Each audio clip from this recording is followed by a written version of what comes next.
आप देख रहे हैं डीसी न्यूज इंडिया और मैं हूं आपके साथ संजय मिश्रा। एक नजर अब तक की 5 बड़ी खबरों पर। केंद्र की मोदी सरकार अपने तीसरे टर्म के पहले बजट में टैक्स पेयर्स को बड़ी राहत दे सकती है। खबरों के मुताबिक केंद्रीय वित्त मंत्री निर्मला सीतारमण आगामी बजट 2025 में इनकम टैक्स अधिनियम की सेक्शन 80C की सीमा को 1.5 लाख रुपए से बढ़ाकर 3 लाख रुपए कर सकती है। हालांकि ये सिर्फ बजट की उम्मीदें भर है, जो कि देश के करोड़ों टैक्स पेयर्स उम्मीद कर रहे हैं। ये कदम करोड़ों टैक्स पेयर्स के लिए एक बड़ी खुशखबरी साबित हो सकता है। सभी पुराने टैक्स रिज्यूम चुनने वाले टैक्स पेयर्स इस लिमिट के तहत टैक्स बचाने का फायदा उठाते हैं, जबकि नई टैक्स रिज्यूम के तहत ये सुविधा उपलब्ध नहीं है। 1 फरवरी 2025 को वित्त मंत्री केंद्रीय बजट पेश करेंगी। टैक्स पेयर्स को उम्मीद है कि 80C की सीमा को बढ़ाकर 3 लाख रुपए किया जाएगा, जिससे उन्हें अपने निवेश और बचत में अधिक छूट मिलेगी। अगर ऐसा हुआ तो ये कदम सरकार की ओर से टैक्स पेयर्स के लिए एक बड़ी राहत साबित होगा। उत्तर प्रदेश के हरदोई जिले में मुस्लिम समुदाय के एक युवक ने सरेआम ऐलान करने के बाद एक हिंदू युवक को गोली मार दी। आरोप यह है कि मुस्लिम युवक घायल युवक की पत्नी से बातचीत किया करता था, जिसका पीड़ित युवक विरोध करता था। इसी बात को लेकर फोन पर दोनों के बीच कहासुनी हो गई थी। अब पुलिस इस मामले की जांच में जुटी हुई है। वहीं आरोपित युवक को हिरासत में ले लिया गया है। पीड़ित परिवार के मुताबिक आरोपी मुन्ना हिंदू युवक छोटे की पत्नी से लगातार फोन से बातचीत करता था। पीड़ित छोटे ने अपनी पत्नी को मुन्ना से बातचीत करते हुए पकड़ लिया था। इसी बात को लेकर दोनों के बीच फोन पर कहासुनी और गाली गलौज हुई थी। इसके बाद मुन्ना ने छोटे को गोली मार देने की धमकी दी और उसके ठीक बाद बुधवार की शाम छोटे गया था अवस्थी हरिहरपुर की बाजार की तरफ, जहां घात लगाए मुन्ना ने अपने तमंचे से बीच बाजार में छोटे को गोली मार दी।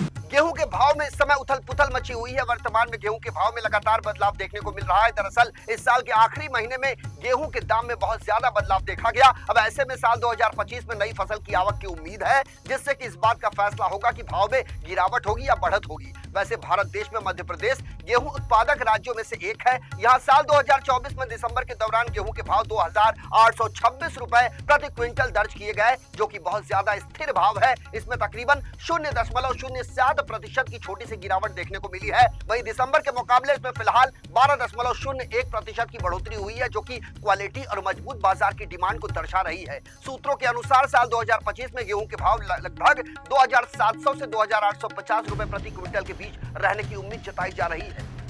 दिल्ली में लगातार विधानसभा चुनाव जीत रही आम आदमी पार्टी ने अब विपक्षी इंडिया गठबंधन से कांग्रेस को ही बाहर निकालने की मांग कर डाली है। हालांकि केजरीवाल की पार्टी की इस बेतुकी मांग पर अभी इंडिया गठबंधन में शामिल अन्य विपक्षी दलों की कोई प्रतिक्रिया सामने नहीं आई है, लेकिन वास्तविकता तो सभी नेता जानते हैं। यहाँ तक कि विपक्षी गठबंधन से कांग्रेस को बाहर निकालने की मांग करने वाली आम आदमी पार्टी के नेता भी इस बात को बखूबी जानते हैं कि कांग्रेस को विपक्षी गठबंधन से बाहर भगाना संभव नहीं है। विडंबना ये देखिए कि जिस विपक्षी इंडिया गठबंधन का गठन ही केंद्र से नरेंद्र मोदी सरकार को हटाने के लिए किया गया है। इस गठबंधन में लोकसभा में 3 सीट की हैसियत रखने वाली आम आदमी पार्टी 99 लोकसभा सांसदों वाली कांग्रेस पार्टी को गठबंधन से बाहर निकालने की बेतुकी मांग कर रही है। ऐसे में सवाल ये खड़ा हो रहा है कि देश की वास्तविक राजनीतिक परिस्थिति को समझने के बावजूद आम आदमी पार्टी इस तरह की बेतुकी मांग क्यों कर रही है।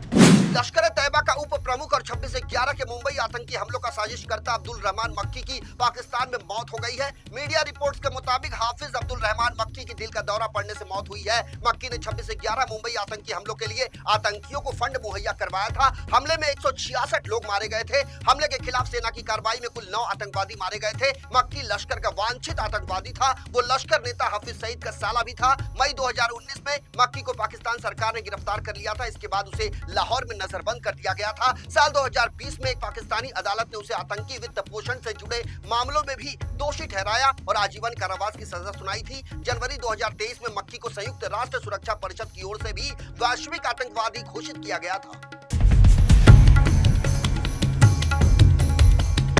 आचार्य चाणक्य के अनुसार अगर आप जीवन में सफल होना चाहते हैं तो आपको अपने साथ साथ दूसरों की गलतियों से भी सीख लेनी चाहिए। जो व्यक्ति दूसरों की गलतियों से सबक नहीं लेता, वो अपने जीवन में तरक्की के लिए काफी संघर्ष करता है। साथ ही कई बार उसे असफलताओं का भी सामना करना पड़ता है। आमतौर पर गलती या असफलता मिलने पर कुछ लोग पीछे हट जाते हैं, हालांकि ऐसा करना उचित नहीं है। आचार्य चाणक्य की नीति के अनुसार जो बीत गया उस पर कभी अफसोस नहीं करना चाहिए, बल्कि अगली पारी के लिए खुद को तैयार करना चाहिए।